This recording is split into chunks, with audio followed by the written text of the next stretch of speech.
I am 80 years old, and I spend my afternoons reading pamphlets about affordable funeral plots. That is my reality now. Not planning birthday parties for grandchildren I never met, but negotiating the cheapest way to leave this world anonymously. It is a harsh mirror reflecting every bad decision I made decades ago. I look around this vast, quiet house, and I understand that isolation is the sentence I handed myself. When you choose pride over love, the silence becomes the loudest sound you will ever hear. I keep the television on just to pretend someone else is here, but the echo always reminds me the truth. I am old, and I am painfully alone because of my own doing. My greatest regret, the deep cut that never healed, is Stephen, my beautiful boy. He would be in his early 60s now, maybe retired, hopefully happy. I haven't seen his face, heard his voice, or felt his touch in 40 years. 40 years is not a misunderstanding, it is a lifetime wasted. It started so small, just a disagreement about his career choice. I told him he was making a fool of himself. I told him he would never amount to anything unless he followed my advice. Those words were poison, and I delivered them with a cruel efficiency I now deeply regret. I remember the look on his face when he walked out that door, a look of utter defeat. That look is tattooed onto my soul. This house holds so many ghosts now. I walk through the rooms, and every piece of furniture reminds me of the potential life we abandoned. Stephen's old room is pristine, a museum of what used to be. I kept all his baseball trophies and drawings. I dust them every week, hoping that action might somehow communicate across the decades that I loved him. But dusting inanimate objects doesn't undo the damage done by decades of silence. I have conversations with him in my head constantly, rehearsing apologies I will never get to deliver. The loneliness is a physical pressure, like constantly holding my breath. I chose my certainty over his happiness, and that was the original sin. When Stephen was young, he was everything to me, my sun and my moon. George, my husband, always said Stephen had my fire, but his kindness. Stephen used to sit on the floor of my office while I worked, building elaborate cities out of blocks and whispering stories to himself. He was sensitive and smart, but also stubborn. I should have cherished that stubbornness. Instead, I saw it as a threat to my authority. I wanted him to fit into the perfect box I had designed for him, a box labeled success and prestige. I wanted him to be a lawyer or a doctor, something respectable in my judgmental circles. I didn't listen to what he truly wanted, which was simply to be an artist, a painter. I remember when Stephen was 16, and he showed me his first serious painting. It was a beautiful landscape, full of dramatic color and emotion. I looked at it, and my immediate reaction wasn't pride, it was fear. Fear that he wouldn't make enough money. Fear that I would be judged by my friends, Christine especially, whose children were already accepted into Ivy League schools. I told him that art was a hobby, not a profession. I minimized his talent, calling it a childish whim. George tried to intervene, telling me to be supportive, but my ambition was deafening. I truly believed I knew better than my own son about his own life. That arrogance was breathtaking, and I regret every single second of it now. The pressure mounted during his college application process. Stephen wanted to go to an arts conservatory, a place where he could immerse himself in painting. I told him I would not pay 1 penny for such foolishness. I forced him to apply to 3 business schools and 1 pre-law program. He fought me hard, tears in his eyes, begging me to respect his passion. I remember telling him that if he insisted on wasting his potential, he could find his own way. I was so convinced that this was tough love, but in reality, it was just cruelty dressed up in concern. He was looking for a mother's hug, and I gave him a legal threat instead. That was the beginning of the end of our relationship.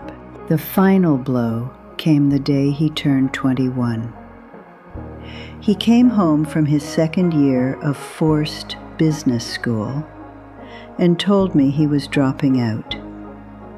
He had secured a small scholarship to the art conservatory and was moving across the country that week. I exploded. I told him he was destroying his future and shaming our family name.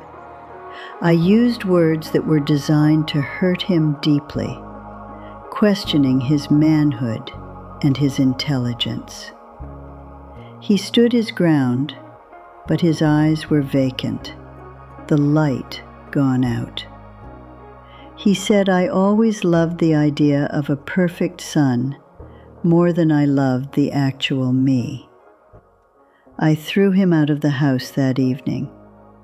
I told him not to come back until he had grown up and learned some sense. That was the last time I ever saw my son. The things I said that night still haunt my dreams. I called his art foolish. I called his friends parasites. I told him he was weak for following his feelings rather than logic. I meant to scare him into obedience, not push him into oblivion. I truly believed that once he realized how hard the world was, he would apologize and crawl back home, admitting I was right. That stubborn pride, that need to be universally correct, destroyed my family. I chose to win an argument, but in doing so, I forfeited the most precious gift I had ever been given. Every time I drive past an art gallery now, I feel a physical pain in my chest, wondering if I ruined his talent forever. For the first few months, I waited. I kept the house stocked with his favorite foods. I listened for his car in the driveway every night. I convinced myself that he just needed to cool off. When Christmas arrived and the seat at the dinner table remained empty, the reality started to sink in, cold and sharp. George begged me to call him, to swallow my ridiculous pride and apologize first. But I couldn't do it. My ego was a monstrous shield. I told George that Stephen needed to learn respect. I believed that apologizing would mean admitting I was wrong, and in my world, being wrong was the ultimate failure. I let the silence harden like concrete, sealing the door shut permanently. I refused to make the simple choice to say, "I miss you. I was wrong." We heard from him briefly 2 years later. George received a short letter saying Stephen was married. There was no address, just a city on the envelope. George wanted to hire a private investigator, but I forbade it. I said that if Stephen wanted to speak to us, he knew how to dial a phone number. I treated the news of his marriage as a continuation of his spite. A few months after that, the phone rang late one night. George answered, and his face went white. He talked for less than a minute. He told me later it was Stephen, calling to tell us he had a daughter, our granddaughter. Before George could hand the phone to me, Stephen hung up. I refused to call the number back. I convinced myself he just wanted money. That was the biggest lie I ever told myself. Years rolled into decades. The silence stopped being noticeable and started being normal. George tried to keep up with Stephen's life through distant cousins, learning he was a successful teacher and painter in a small town. But I remained rigid. I forbade Stephen's name to be spoken in the house, treating him like an unwanted memory. I missed birthdays, Christmases, and the growth of my grandchildren. I missed the entire second half of my son's life because I couldn't utter 3 simple words.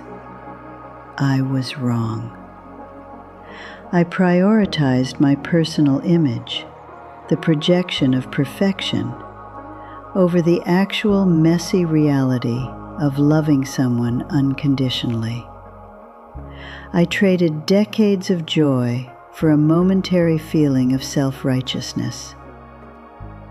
It wasn't worth it. When George died 10 years ago, I finally realized the depth of my isolation. Stephen didn't come to the funeral. I sent him a formal obituary through that distant cousin, hoping the tragedy would finally break the ice. It did not. I received a brief, polite note of condolence, addressed formally to Mrs. Dorothy Reynolds, not Mom. The formal address cut me deeper than any angry letter could have. It signaled that I was no longer family.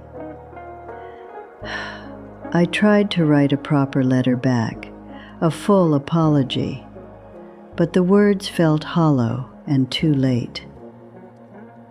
How do you summarize 20 years of emotional abuse and neglect into one page? I realized that my attempt to reach out was more about easing my guilt than truly connecting with him. The door was locked, and I threw away the key. The holidays are the worst. Thanksgiving is torture. I set the table for 4, just like we used to. I cook the turkey, the stuffing, the pies. Then I sit alone in the quiet. I imagine Stephen, his wife, and his children filling the space, laughing and arguing over the wishbone. Instead, I eat a tiny portion and pack the rest away, feeling the heavy weight of failure. My friends, like Christine, complain about their noisy, messy family gatherings. I envy their chaos, their noise, their genuine connection. I would trade all the quiet elegance of this empty house for 5 minutes of Stephen's chaos. I realize now that love is messy. I wanted it clean and manageable, and I pushed away the only person who offered me real, complicated love. Lately, my health has been failing. Simple tasks have become monumental chores. I rely on a rotation of paid caregivers who clock in and clock out, who treat me politely but impersonally. When I fall, I have to wait for the alarm button to summon a stranger to help me up. This is the ultimate indignity. I imagine Stephen helping me, his strong arms, his familiar scent, his natural concern. Instead, I have a young woman named Brenda who barely knows my last name. This is the consequence of choosing pride over family. When you are strong, you think you can afford to cut people out. When you are weak and dependent, you realize the catastrophic error of sacrificing true human connection for ego. I am terrified of getting sick again. I often look in the mirror and don't recognize the woman staring back. The wrinkles are not just signs of age. They are maps of regret.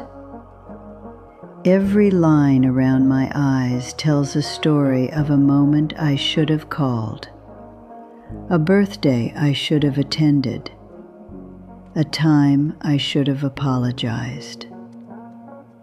I see the face of the rigid woman who thought she was always right. I wasted so much time trying to maintain an illusion of control. Now, control means nothing. My wealth, my status, the trophies I collected throughout my career, they are all meaningless dust. They cannot hold my hand. They cannot tell me they love me, and they certainly cannot bury me when I am gone. The only thing that truly matters is gone, pushed away by my own hand. I've started trying to organize my affairs, the painful business of deciding what to do with everything I accumulated. I realize I have no one to leave this life to, no one who cares about my history or my belongings. The lawyer asked me who would handle my estate, and the silence I offered in return was deafening. I thought about leaving everything to Stephen and his family, but what good is money when I denied them love? It feels like a final, desperate bribe. My legacy is not the successful career I had. It is the empty seat at my dinner table. I spent my life building a perfect world, only to realize I designed it without the most essential element, connection. Everything I built feels like sand now. The fear now is not the pain of dying, but the fear of being forgotten. I worry that when I pass away, the neighbors will notice the mail piling up and call the police. I worry that Stephen will hear about it months later and feel nothing but relief. I don't want to be an obituary note that reads, "Survived by a son who wished he had been loved better." I pray every night that Stephen is happy, that he found the validation and unconditional love he desperately sought from me in others. I know I cannot ask him for forgiveness after all this time, but I pray for his peace. My life has become a cautionary tale, a horror story about what happens when you prioritize being right over being compassionate. I chose the wrong path, and now I walk it alone. If you are watching this, and you have a Stephen in your life, someone you pushed away over something trivial, please listen to my warning. Drop the ego now, today. That argument you are winning, that perceived victory over your child or your parent, is going to cost you 50 years of warmth and comfort. Pride is a momentary satisfaction that leads to eternal regret. You think you have time, but you do not. Time is the one currency you cannot earn back. I thought my love was implied, that Stephen understood my harshness came from concern. But love must be shown, it must be spoken, and it must be unconditional. Do not let your final years be spent counting the cost of your silence. Call them right now. Do not wait until the day you need them to realize how much you need them. Do not wait for a special occasion or a holiday, or for them to make the first move. Just make the call. Send the simple text that says, "I miss you. I was wrong. I love you." It might not fix everything immediately, but it opens the door to healing. That door has been shut for me for 40 years, and it is sealed tight. I wish I had understood that a perfect life is one filled with people, not perfect credentials. My accomplishments are cold stone, but a son's hug is true warmth. I beg you, do not exchange warmth for stone. Fight for your connections before they become ghosts. I won the argument. Stephen went his own way, and I got to keep my stubborn pride intact. But what I truly won was decades of excruciating loneliness and a future without companionship. The victory was hollow, poisonous. I sit here, waiting for the end, wondering if Stephen even knows I am still alive. I regret the words I said, the words I withheld, and the time I wasted. I hope Stephen found the happiness I denied him, and I hope he never feels the crushing weight of isolation that I created for myself. I am Dorothy, and I pushed away the only person who truly mattered. Now I have no one to mourn me, and that knowledge is my final, terrible sentence.